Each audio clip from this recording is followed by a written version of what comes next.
देव्याः ओम नमः सिद्धेभ्यः।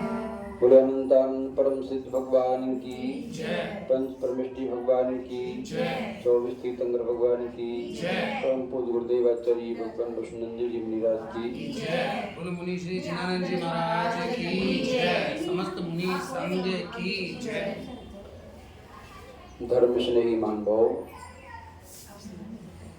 अपन सभी बड़े ही सौभाग्यशाली हैं जो यहाँ पर बड़े ही आत्मीय भाव से एक साधर्मी दूसरे साधर्मी के पास निराकुल भाव से पर बैठे। हमारे जीवन के वे क्षण विलक्षण होते हैं जिन क्षणों में हम किसी साधर्मी के पास तन से मन से और अपरत्व भाव से उस पर बैठते हैं, उसको बिठाते हैं। वो क्षण जो आनंद आता है वो आनंद दुनिया की तमाम उपलब्धियों में नहीं आता, क्योंकि धर्मात्मा का धर्मात्मा से सम्मिलन का जो आनंद होता है वो अद्भुत होता है, अलौकिक होता है और अकृत्रिम होता है, कृत्रिम नहीं होता। महान भाव, हमारे जीवन की लंबी यात्रा में जो है सुबह भी होती है, दोपहर भी होती है, शाम भी होती है। जैसे दिन का सुबह, दोपहर और शाम होती है, ऐसे ही जीवन का भी सुबह होता है, दोपहर भी होती है और शाम भी होती है। धर्मस्नेही महानुभाव,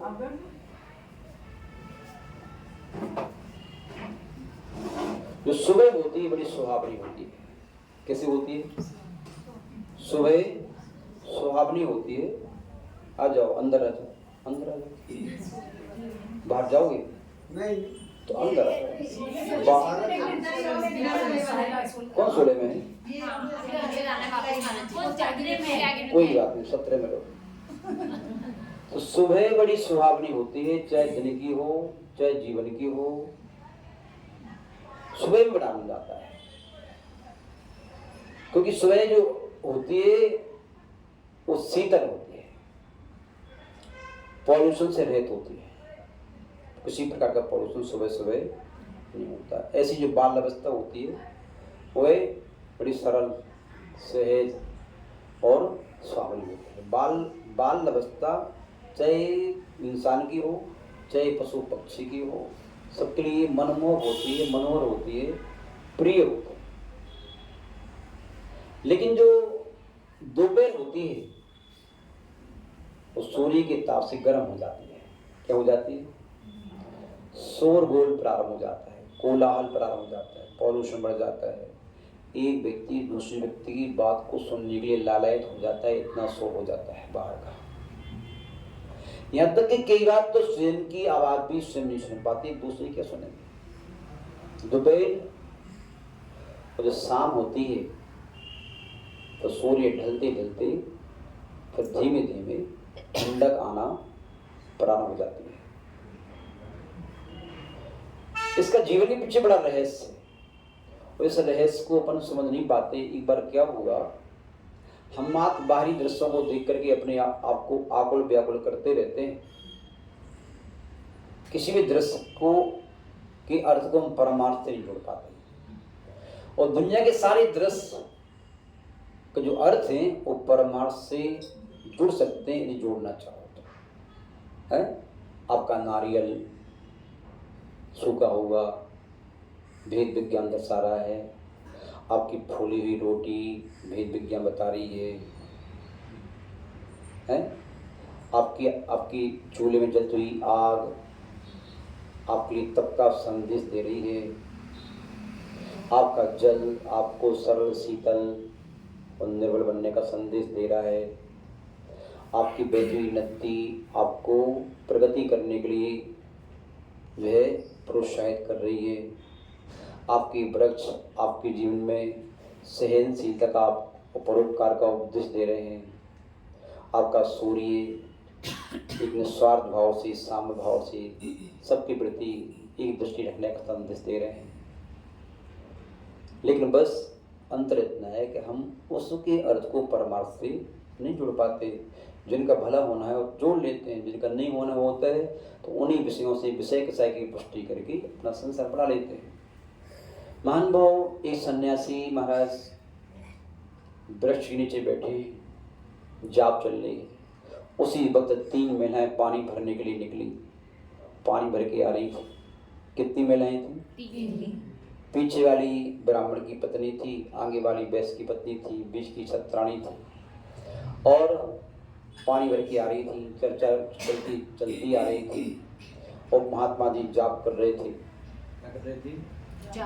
आगे की बढ़िया, पीछे की बढ़िया, बीच की बेकार है।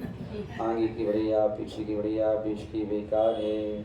आगे की बढ़िया, पीछे की बढ़िया, बीच की बेकार है। जाप चल रही थी तो बोल बोल के तीनों महिलाओं में जो है तूफान आ गया।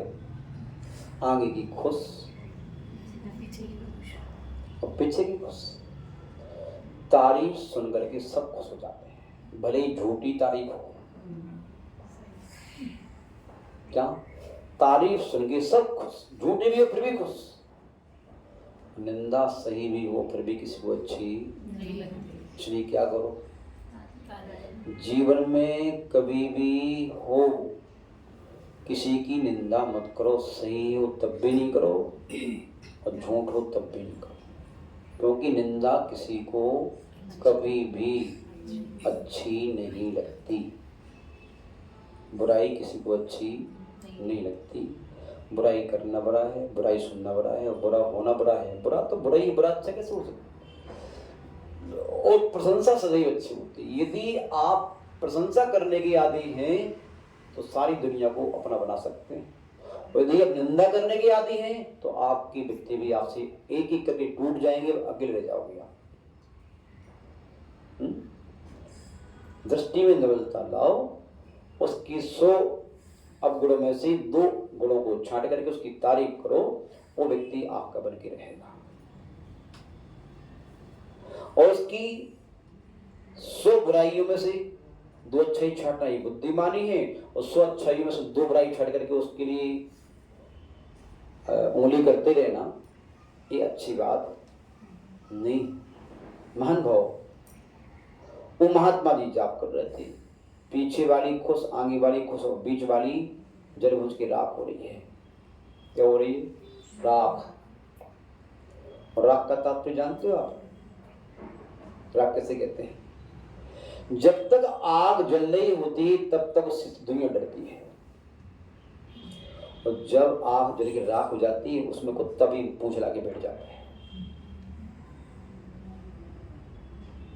ऐसे ही जब तक हमारे अंदर में शिष्टाचार, सदाचार, विनम्रता हमारे अंदर में है, सत्य है, ईमान है, तभी तक प्राणी आपसे डरता भी है। और यदि हमारा आचरण हमसे गुम गया तो आप कोई भी हमारी कदर नहीं कर पाओगे। उच्चारित की आग, नियम संयम की आग, शिष्टाचार की आग, सदाचार की आग जब तक अंदर में है तब तक दुनिया डरती भी, भयभीत भी होती है, मान सम्मान भी करती है। और उसकी अंदर की आग बुझ चुकी थी, राख हो रही थी, उसका स्वभाव समाप्त होता जा रहा था। घर जैसी आई, अपना कलशा उठा करके रखा, धरती पर पटका, जाके कोप भवन में जाके लेट गए। पहले राजाओं की गुस्सा करने के स्थान अलग होते थे, आजकल छोटे स्थान पर लोगों की तो अपन ने पूरे घर को कोप भवन बना रखा है। पहले ऐसा नहीं था। जैसे ही महाराज, क्षत्रिय महाराज है, उन्होंने देखा कि महारानी है नहीं। जब भी मैं आता था मेरे वेलकम करती थी, सम्मान करती थी। आप पता नहीं क्या है, कोई कोप भवन में है महारानी जी। पहुंचे, क्या हो गया? बोले मैं आपके राज्य में रहना नहीं चाहता। आपके राज्य में रह करके और मेरा अपमान हो, बेइज्जती हो, बुराई हो, निंदा हो, ये अच्छी बात है। किसने क्या कह दिया? बताओ हमारे लिए। किसी ने गलत निगाहों से देखा, उसकी आंख फोड़ देंगे, हाथ उठाए हो हाथ तोड़ देंगे। बताओ किसने क्या कहा? बोले आपकी रात में एक सन्यासी पाखंड के रूप में बैठा हुआ है, वो कह रहे महारानी बेकार है। महारानी बेकार, पाखंड। सन्यासी महारानी को बेकार कहेगा? नहीं, सन्यासी तो कभी किसी को बेकार कहते ही नहीं है। वे तो मित्र को तो मित्र कहता ही है, शत्रु को भी मित्र कहता है वो तो। क्या समझ में आ रहा है? जिसके संपर्क में आकर के हमारा पाप जले वो हमारा शत्रु हो सकता है क्या? और जिसके संपर्क में आकर के हमारा पाप फले वो हमारा मित्र हो सकता है? ये मोही प्राणी जिनके संपर्क में रख के अपने पाप की लता को बढ़ाते रहते हैं, जिसे आप कहते हैं संबंधी मित्र, विषय कसाय की पुष्टि करके पाप की वृद्धि करते रहते हैं। ये मोही प्राणी की दशा तो हो सकती है, सन्यासी की नहीं। सन्यासी तो मित्र को भी मित्र कहता है और शत्रु को भी मित्र कहता है, वो कभी किसी को बुरा नहीं कह सकता। फिर भी आप कह रहे हैं तो बताओ कौन सा सन्यासी है? महारानी सन्यासी को लेकर के गई उस कूप पर जहां रास्ते में वो सन्यासी जा कर रहा था।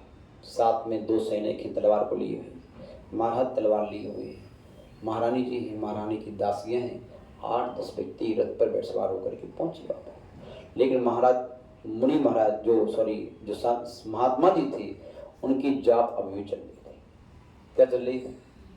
आगे की बढ़िया पीछे की बढ़िया बीच की। इन शब्दों को सुनकर के राजा के लिए क्रोध आ गया और उन्होंने कहा ये सब क्या बकवास बना रखी है? सन्यासी के नाम पर पाखंड कर रहे हो, शर्म नहीं आती आप लोगों को? इस भेष को लजा रहे हो। लोग की आस्थाएं साधु पर तो उठ जाएंगी। लेकिन उसने कुछ नहीं बोला। महान भाव ये ऐसे नहीं बोलेंगे, निकालो तलवार। सन्यासी ने सोचा अब माला नीचे रख दो। मुस्कुराते हुए राजा की ओर देखा। बोले क्या हो गया महात्मा, इतने कुपित क्यों हो रहे हो? बोले क्या बकवास बना रखी है आपने?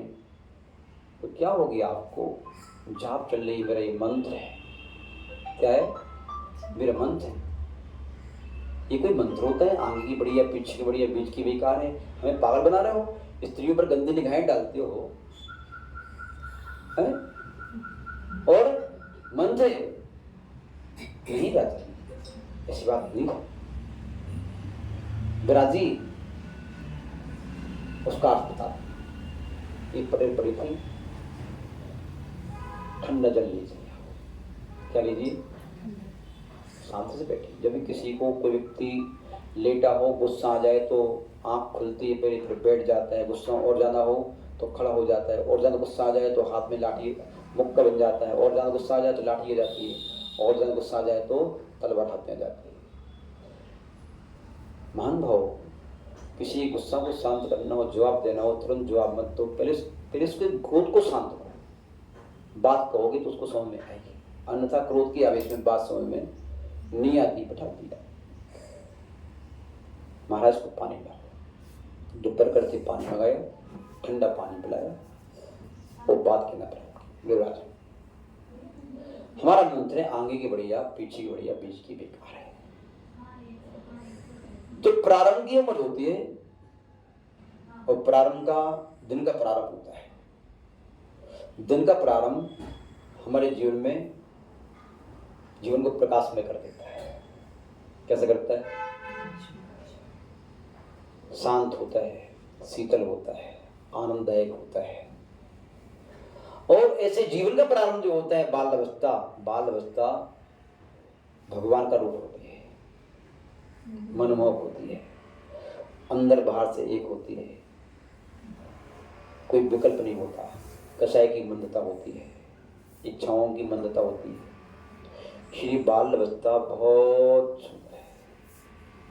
कई बार बालकों की जिंदगी देख करके बड़े बड़े रहीश लोग के जाते हैं, जिंदगी तो ये है। महान भाव। और इसके साथ साथ में जैसे जवानी आती है, बीच की अवस्था आती है, तो उसका जीवन विकल्पों से भर जाता है, अपने पराये के भेद से भर जाता है, छोटे बड़े के भेद से भर जाता है, तुच्छ और उच्च के भेद से भर जाता है। और ये उतार चढ़ाव की जिंदगी जो बड़ी खतरनाक होती है, कष्टदायक होती है। आनंददायक नहीं होते, निरंतर आकुलता व्याकुलता बनी रहती है। बाल अवस्था कितनी थी, न देने की चिंता, न लेने की चिंता, न कमाने की चिंता, न जाने की चिंता, कुछ चाहिए तुरंत, 2 आंसू बहाओ, पापा लगे अब दे देंगे, कुछ करने नहीं। और बीच की अवस्था निकल जाने के बाद में जब वृद्धावस्था आती है, उसमें उनका पारा ठंडा हो जाता है। जितनी गर्मी उनके अंदर में थी, सब उनकी गर्मी सब देख लिया, भोग लिया, संग्रह कर लिया, उन्हें समझ में आ गया इस संसार में कुछ नहीं। ये प्याज के छिलके छिलने की भांति ये छीलते रहो, लास्ट में कुछ मिलने वाला। कितनी होशियारी दिखाओ आप, इस संसार में न आज कुछ है, न कल कुछ है, न परसों कुछ था। ये हमारी बुद्धिहीनता है कि हम इस संसार में और संसारियों के बीच में रहकर के सुख की अनुभूति करने का प्रयास कर रहे हैं। इनसे कभी भी आपको सुख मिलने वाला नहीं है, शांति मिलने वाली नहीं है, आनंद मिलने वाला नहीं है। जब भी प्राणी के जीवन में सुख आएगा, शांति आएगी, आनंद आएगा, वो सब शीतल होके आएगा। ये वृद्धावस्था की सारी अरमान वो सब खुली टांग देता है। एक ही इच्छा करता है, मुझे बस सब देख लिया, वक्त भोग लिया, सब कुछ कर लिया, अब तो शांति से इनकी साधना करना है, आत्म साधना करना है, व्रतों की साधना, धर्म ध्यान करना, कुछ कर लिया, सब कुछ कर लिया। उसमें कोई परमार्थ की ओर अपने कदम बढ़ा देता है। इसलिए वो ये कहता है जब कोई उससे कुछ कह दी, अरे ठीक है, 4 दिन की जिंदगी है, कह दें। खाने पीने के बारे में उल्टा सीधा हो जाए, और बहुत खाया, क्या फर्क पड़ता है, छोड़ो। हर बात में वो झगड़े की बात को टालता है और जो है फिर आत्मसात होने का प्रयास करता है। महान भाव श्री महात्मा जी ने कहा, आगे की बढ़िया है, पीछे की बढ़िया है, बीच की क्या है, बेकार है। हाँ, बेकार बीच की तो है, एक बेकार भी ऐसी कार बन सकती है जो आपकी जीवन में लंबोकार तक और संस्कार तक लेके जा सकती है, यदि आगे और पीछे का ध्यान रखो।